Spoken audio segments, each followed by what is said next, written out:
just have one question. When Cap needed help, if I'd asked you, would you have come? I guess we'll never know. But if you had, you'd have never been caught.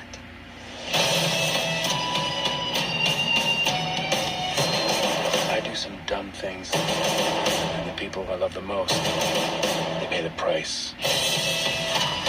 Thanks to you, we had to run. We're still running. Let's go.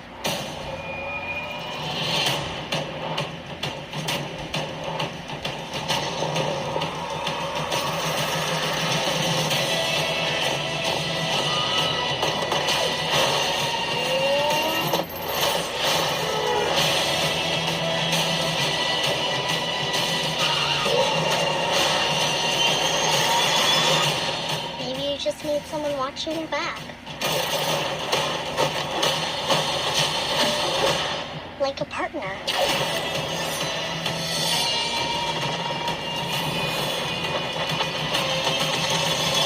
Hold on. You gave her wings and blasters. So I take it you didn't have that tech available for me? No, I did.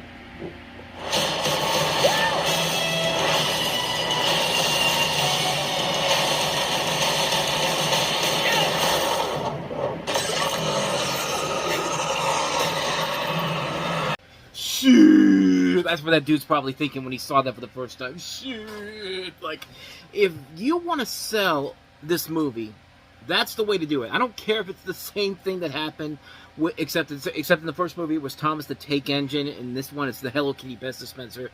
That is a hell of a way to sell this movie. Welcome to Time About the Movies, everybody. Today we are taking a look at the halfway point of the year. We have 4th of July weekend 2018. Technically July 6th, but let's be honest, these movies came out on the 4th of July. Have to cash in on that Independence Day money so quickly. So let's go ahead and take a look at our first movie that we have here, easily the biggest new release of the weekend, which is, of course, Ant-Man and the Wasp. Taking place after the events of Captain America Civil War, where Scott Lang, played by Paul Rudd, grapples with the consequences of his choices as both a superhero and a father. As he struggles to rebalance his home life with his responsibilities as Ant-Man, he's confronted by Hope Van Dyne and Dr. Hank Pym with an urgent new mission. Scott must once again put on the suit and learn to fight alongside the Wasp, Evangeline Lilly once again, as the team works together to uncover secrets from the past. And after everything that had happened in Avengers Infinity War, it makes sense that Marvel should step back a little bit and go for something a little more lighthearted and fun to try to ease the tension and the dark elements that came from the movie that we had just beforehand. And thus we have this film here. And I did like this movie a lot, but I will say it's one of the lesser MCU movies, especially when you consider the streak of really good movies they had at this point. I mean, 5 films in a row: Guardians 2, Spider-Man Homecoming, Thor Ragnarok, Black Panther, and Avengers Infinity War. Comparing this to those, yeah, obviously Ant-Man and the Wasp is not going to really compete with that, but it's still a good movie. I still really enjoyed it a lot. It's nothing too exciting, nothing too epic or intense. It's just a good, fun time at the movies. If I was to be perfectly honest, I can easily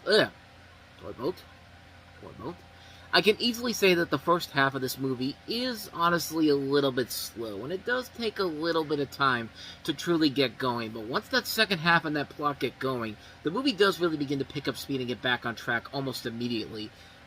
And really, the slow start is one of my flaws with the film overall. Another one is the overall plot is not really all that exciting.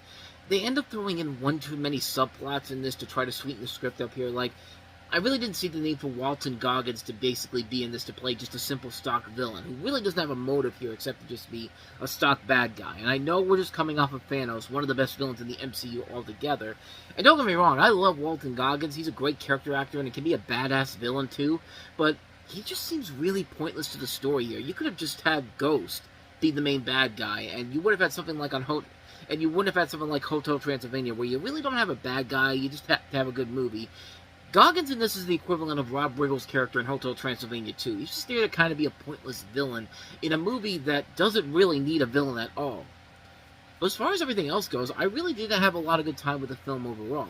The cast is once again great. Paul Rudd Scott Lang is really good. It's a great character, and they do a great job of giving him more character development here. His chemistry with Evangeline Lilly is nicely done. She has some good character development as she becomes a superhero in this and the Wasp. Michael Douglas is always going to be a ton of fun to watch in these films, as is Michael Pena, who once again has some of the funnier moments in the film, alongside T.I. and David Dastmalchian. Lang's daughter, Abby Ryder Fortson, is very good here. Judy Greer and Bobby Cannavale have some fun moments as well, as Randall Park as Jimmy Woo. And even the new characters are a lot of fun to watch. The trailers don't show you Michelle Pfeiffer's character of Janet Van Dyne, who is really good, although not in the movie all that much, but she does make her time in this worth it.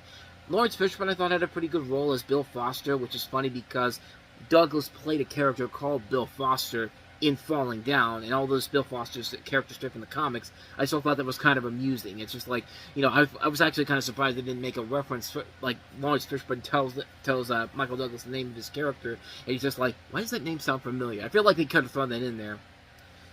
Surprisingly, Hannah John Kamen was really good as Ava Starr in Ghost, and she's a great antagonist, but also somebody that you can kind of see her point and her reasonings for why she's the bad guy. She is a lot of fun to watch. The chick is also a chameleon, too. Like, she looks completely different compared to what she had looked like in Ready Player One earlier in the year. And this is somebody who could easily take on a whole new look and persona, and you would never guess it's the same person. I'm glad they brought her back for Thunderbolts, because I thought she was actually really good in that film, too. They gave her more to do in that film as well. But, I'll give it credit where credit is due. It's a side story to the events going on in the MCU, and they're basically just telling you from the get-go, hey, we're just here to have some fun, and they do deliver. And especially after the way Avengers Infinity War ended, I think it's very much important that we have a palate cleanser. It's like when you watch one of those Karen compilations and you see all these people talking about, go back to your country or speak English, that type of stuff. And then somebody else will be just like, okay, here's a palate cleanser for after that, and it'll be a nice moment. But that's the type of thing I'm talking about here. But the comedy overall is great. There are a lot of moments in this that are downright hilarious. Even some of the stupidest things that they can think of get good hard laughs in this, because the movie makes it fully aware that it's not meant to be taken seriously, and it's just here to let the film have fun and go along for the ride. My favorite part of this is when Scott and Hope go into Cassie's school to get a new suit for Scott because his old suit's malfunctioning, to the point where throughout the majority of the scene he's walking around like a child, and it is absolutely hilarious how they play this out. There's even one part where Michelle Pfeiffer's character takes control of Paul Rudd's body, and you have to have Paul Rudd act like a loving, caring mother and wife to Lily and Douglas while trying to figure out where Pfeiffer is in the quantum realm. And it has the potential to be so dumb and cringy to watch, but I'll be damned if Rudd not only makes it work, but manages to put in some decent laughs and some heartfelt moments in there, too. And it's funny because, as I'm recording this, the trailer for Jumanji Open World just dropped, and literally there's a scene in the movie where, Spencer's mother in the movie, Maren Hinkle, gets sucked into the game and has to act like Dwayne Johnson, character from the game. So you have Dwayne Johnson acting like the mother figure in that, and while you have Karen Gillan, who has transported into Spencer's body, acting like the son, the older son in this. It's really fun. It's really funny, and hopefully that movie will do just as well of a job as they did here, because this was really good on how they did it here. And the visuals are really good, too. The action sequences are top-notch. They're creative. Just like with the first movie, they do so much with the powers of growing and shrinking in these action sequences. It gives these Ant-Man films an edge to them. And once again, the quantum realm scenes are effective and well done. And even the de-aging of people like Douglas, Pfeiffer, and Fishburne, they've looked the best I've seen so far at this point here. Which, of course, does bring us to the post-credit sequences. And we got two of them, which the big credits, obviously, is the one with the moment when Avengers Infinity War happens. Thanos snaps, and, it's basically the equivalent of telling the audience, oh, did you enjoy our movie? Did you have fun? Well, I'm sorry to tell you this, but we got to bring you back to the reality of the situation. Boom. All your favorite characters are gone, and Scott is basically stuck in the quantum realm for 4 years. It literally tells you, we literally find out, well, technically 5 years, because literally we find out in the next movie, it takes place 5 years after the events of when they find Thanos and chop his head off. But,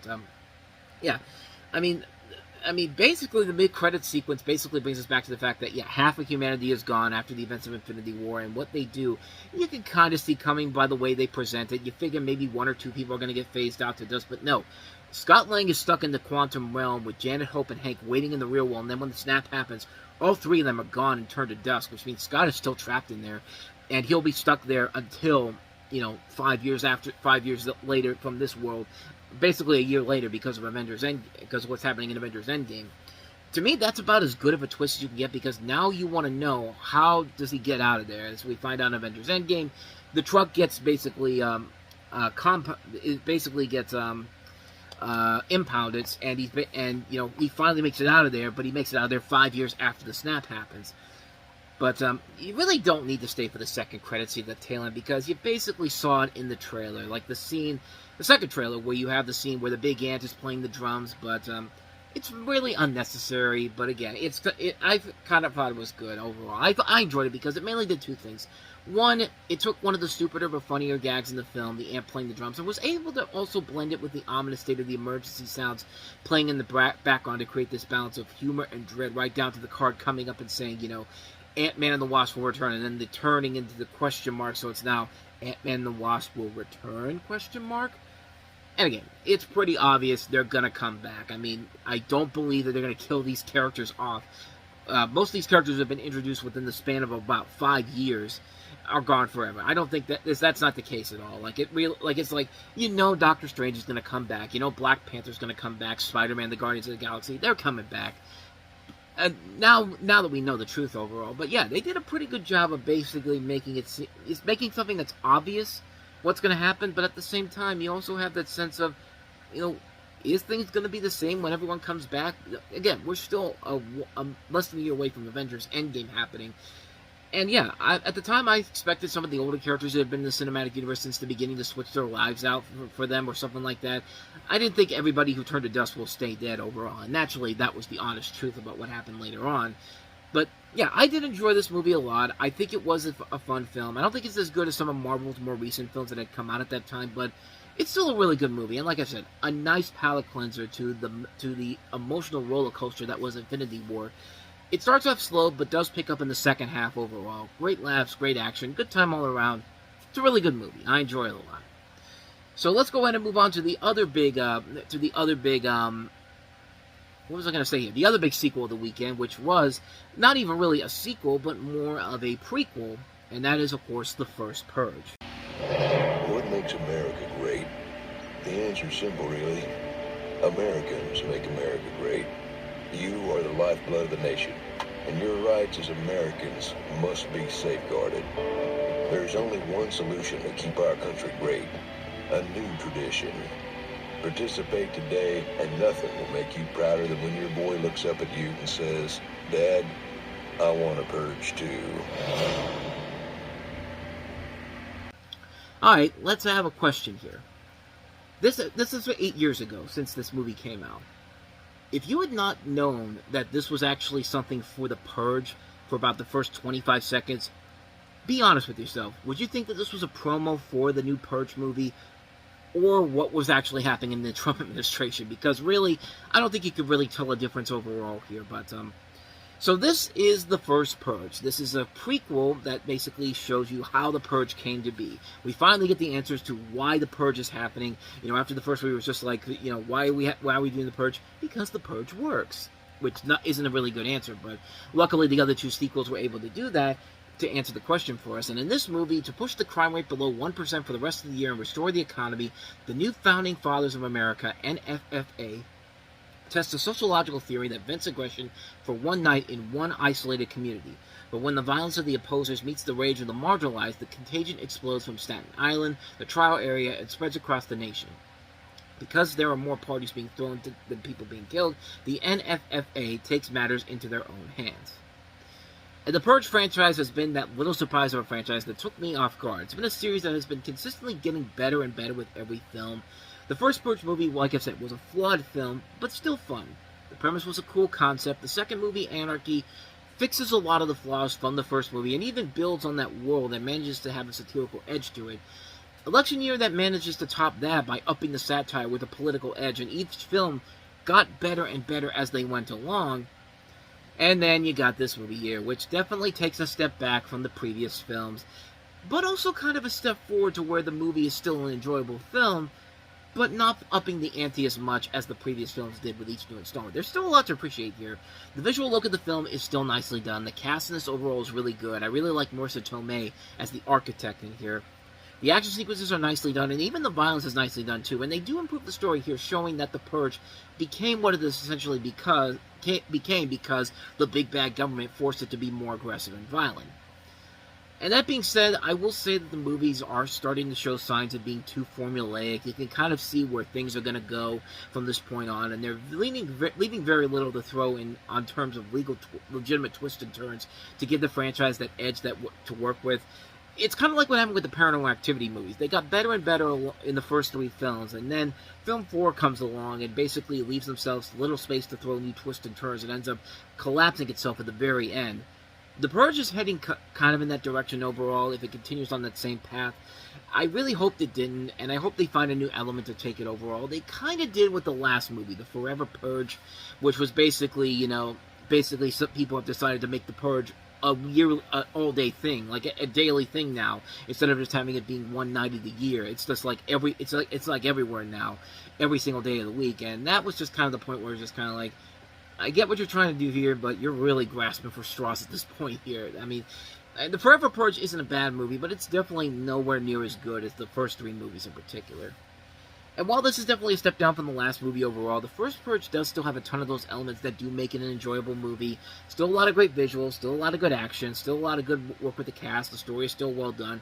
There's still elements of enjoyment here, but the franchise definitely was starting to show cracks that hopefully future films could avoid doing, but yeah. Like I said, the last movie didn't really help that much, but at least they stopped it there. At least they stopped it at a point where I could say that all 5 of these movies are at least somewhat entertaining overall. In fact, honestly, you can kind of say that they go full circle, because the first film was heavily flawed but fun. The last film was also heavily flawed but fun. So I guess we could take that for what we have here. So that is the First Purge. So let's go ahead and move on to the next movie we have here. And that is, we're getting a lot of documentaries of noteworthiness around this time period. We talked about Won't You Be My Neighbor a couple weeks ago. Last time we talked about Game Changers. And now let's talk about the documentary about Whitney Houston, Whitney. Why didn't Sissy do more? What was Whitney's drug of choice? What was it that drove them apart? How much do you think he spent? Did John ever try and get rid of her? Were they in love? You must have known about the drug use. I never knew there was any addiction.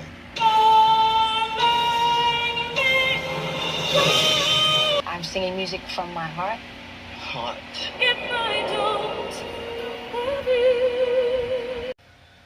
And once again, man, this is one of those documentaries that... This is what Game Changers was missing from the week before. A documentary about a topic I can get behind, because I've touched on it before, that I really do like a lot of Whitney Houston music. I think she was one of our greatest singers out there. She was basically the female equivalent to Michael Jackson. Like, she had a voice that just, once you heard it, man, it's just like, it's like your putty in your hands if you're a fan of her music overall. I completely forgot this documentary even existed, but I'm glad I watched it when I did, because when I watched it again just yesterday, yeah, I was suckered in, man, because this is everything that I want in a documentary. Talk about a subject that I can get behind, but also do stuff that you're not afraid to.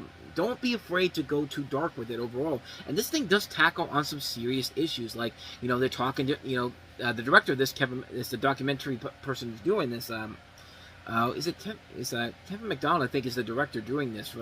He's the director of this, but I think he's also the, if I remember right, I think he is the guy asking the questions here.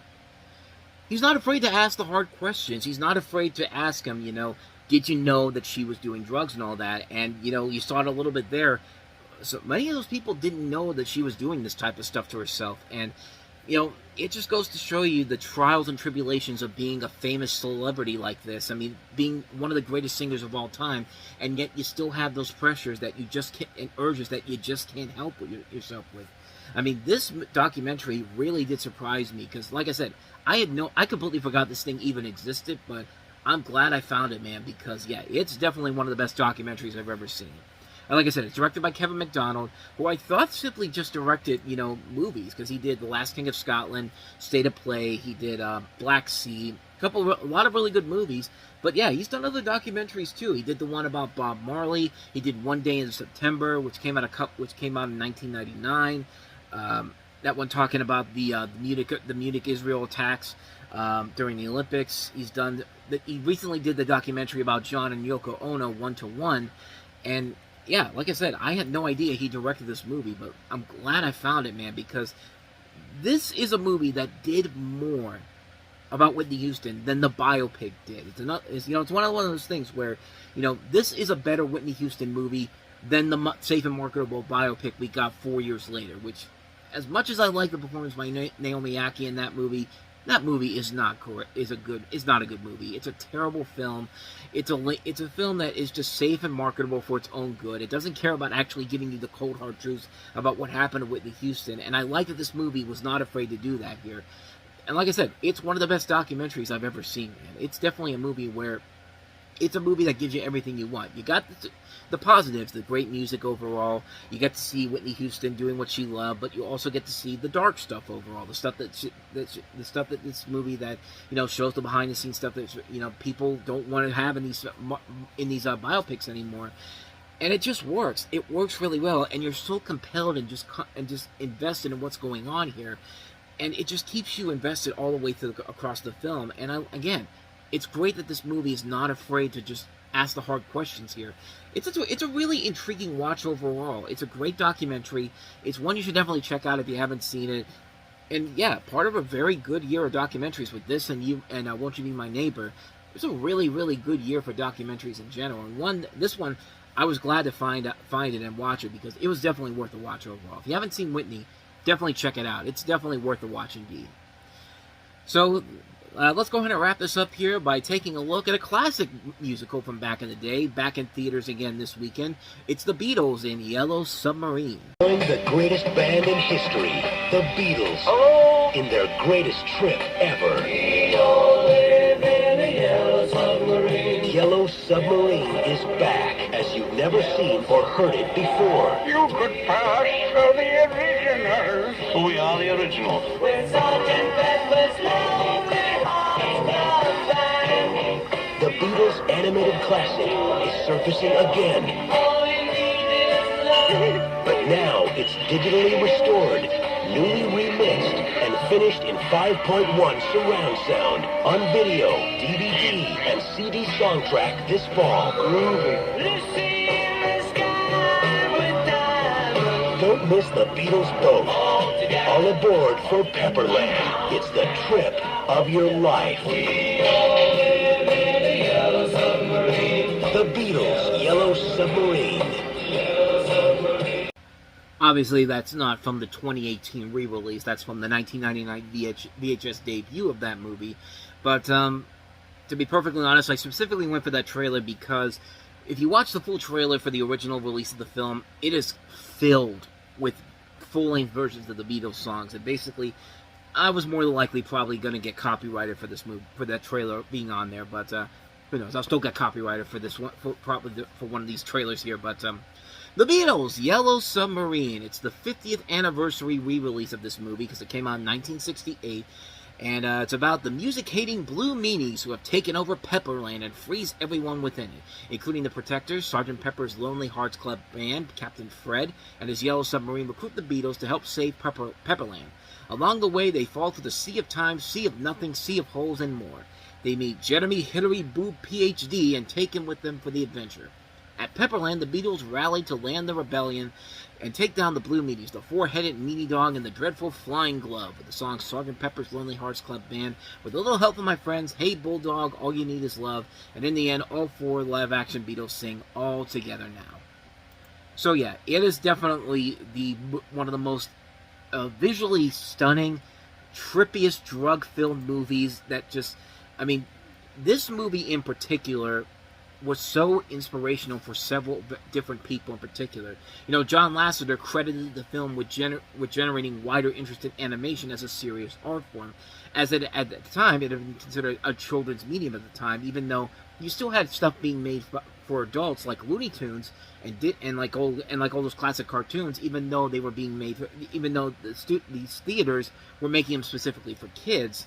And yeah, this is one of those movies where basically they took a lot of opportunities and chances with it, and it made for an outstanding movie, man. A movie that is just so gorgeous to look at, so trippy, and it just fits the time period of what life was like back then. Like back in the 1960s and 70s, it was more than okay to like get high and smoke marijuana, because it was such a different time period. And you know, it was just something where it just shows up in this movie here, and this movie is not afraid to just go gonzo nuts with itself. It's so incredible to watch. It's just a fun time. It's a real fun time of movie all across the board, man. The music is great. The animation is top notch. I mean, the look of the film is just awe-inspiring. Like, I watched this the first time I ever watched this was maybe about 15 years ago, and I just because it was just coming out on Blu-ray, and I figured, you know what, why not go ahead and watch it? I mean, it's a movie that everyone says is one of those influential films, and yeah, I'm glad I saw it, man, because it definitely lived up to that and then some. Yeah, it's butt-fuck crazy at times. Some of the animation can go gonzo nuts, but that's part of the charm and the fun of it, man. Like, it's a movie that isn't afraid to just go crazy with itself and lead to a good fun time all across the board, man. And I'll just say this, thank God they never made that CG remake that Robert Zemeckis wanted to do with it, because, yeah, they would have easily destroyed this movie had they gone in that direction overall. But don't worry about Robert Zemeckis, though. He'll find a new way to completely screw over his legacy later on this year with Welcome to Marwen. More on that later. But, yeah, overall, yeah, this is a fun film all across the board, man. The Beatles' Yellow Submarine, classic, influential, inspirational, gorgeously animated with great music all across the board. What do you got to say, man? I mean, it's just, you know, we all live in a yellow submarine, and I'm grateful to live in a time where a movie like this exists, because, yeah, it's a classic animated film. Yellow Submarine, just chef's kiss, man. Chef's kiss. And so with all that said, we wrap up another episode of Time About the Movies. Next time we meet, it's Friday the 13th of July, 2018, and we have a Hotel Transylvania movie in the summertime called Hotel Transylvania 3, Summer Vacation. We'll take a look at that. We'll take a look at Dwayne Johnson reteaming with Ross and Marshall Thurber for another action movie, but definitely one of his worst ones easily, Skyscraper. We'll take a look at that. We'll also take a look at Bo Burnham directing his first major feature film, and that is 8th Grade. We have Joaquin Phoenix among the cast of Don't Worry, He Won't Get Far on Foot. And is that it? I believe that's it. So we'll take a look at Hotel Transylvania 3, Skyscraper, 8th Grade, and Don't Worry, He Won't Get Far on Foot. We'll take a look at those 4 films coming up tomorrow on the show, and I hope you will join me for that. But with all that said, thank you so much for watching this. I hope you enjoyed it. If you did, please go ahead and do me the honors of hitting that like button, that subscribe button, and that notification button. Also, don't forget to check out our playlist, and don't forget to check out the previous episode we did. Right up there. There we go. But with all that said, whether it's in the past, the present, or the future, I will see you at the movie. Yeah, you might be wondering, you know, I said I was going to take a look at 5 movies, and I only looked at 4. So I was wondering when I was editing this, why do I feel like there's something missing here? Turns out I completely forgot about our last movie that I had here, and yeah. Luckily I caught it before I uploaded the video, but before you leave, let's talk about a movie that I should slap myself for forgetting this, because how can I forget a movie like Sorry to Bother You? I'm just out here surviving, and what I'm doing right now won't even matter. Baby, it will always matter. I thought you said you fixed that. Get a room! I got a room, motherfucker! Stick to the script. Hello? This is Cassius Green. Sorry to bother you. I just wanted to You want to make some money here? Use your white boys. My white boys. Like this young blood. Hey, Mr. Kramer. This is Langston from Regal View. I mean, just that scene alone should have made me realize that, yeah, I gotta talk about this movie, because it is such a trip, man. Kind of like Yellow Submarine, but for a modern generation, and, yeah, it's a pretty good movie. So you have Lakeith Stanfield in this alternate version of Oakland as Cassius Green, getting a telemarketing job, and finds the commission-paid job as a dispiriting struggle as a black man selling to predominantly white people over the phone. This changes when a veteran advises him to use his white voice and the attitude behind it to make himself more appealing to customers. With a bizarrely high-pitched accent, Cassius becomes a success even as his colleagues from the union to improve their miserable jobs. Regardless, Cassius finds himself promoted as a power caller, selling the most abhorrent but lucrative products and services as his connections to his girlfriend, played by Tessa Thompson, and colleagues fades away. However, Cassius's conscience arises anew as he finds himself in the midst of his boss's bizarre world of condescending, bigoted decadence as the sinister plans to create the perfect, subservient workforce with Cassius's help. And yeah, this is a movie that is so bizarre, so odd, that it needs to be seen, especially if you just saw Boots Riley's most recent film, which is I Heart Boosters. I haven't seen that one yet, but I'm dying to see that movie, especially after this particular film. I mean, what a great movie this is. Because not only do you have a strong cast with Lakeith Stanfield, Tessa Thompson, Jermaine Fowler, Omari Hardwick, Terry Crews, Danny Glover, but the voices, David Cross, Lily James, Patton Oswalt, you also have Stephen Yin, Armie Hammer, Rosario Dawson, W. Kamau Bell, Forrest Whitaker. Top-notch cast all across the board here. And just, what a fun idea for a movie, man. What a bizarre, fun idea. Weird, bizarre, and yet insanely funny, and surprisingly moving, too. I mean, talk about a great directorial effort from Boots Riley, which gives you flashbacks to when Spike Lee began his career with something like She's Gotta Have It, which is nowhere near as bizarre as this, but certainly a revolutionary concept for the time period in particular with that particular film. And this film definitely has that in particular as well, as both the writer, director, and star of the movie. I mean, this is a really, really good movie, man, and one that I highly recommend checking out. And yeah, it's a movie that I'm hoping that I really think that this thing should have a cult following over the years. I would be shocked if it didn't, but if it doesn't, it definitely deserves one. And you know, I think it definitely has the following to it, especially considering the hype that was around his most recent film, I Heart Boosters. But yeah, Sorry to Bother You is a great movie, and I should have been smart enough to remember to put that in there in this particular episode because it's one of my favorite movies of the year, and yet I completely forgot about it. Just yeah, I'm a dumbass. So, there you go. Now the show is officially over. So, like I said before, like button, subscribe button, notification button, previous video, playlist. See you later. Bye.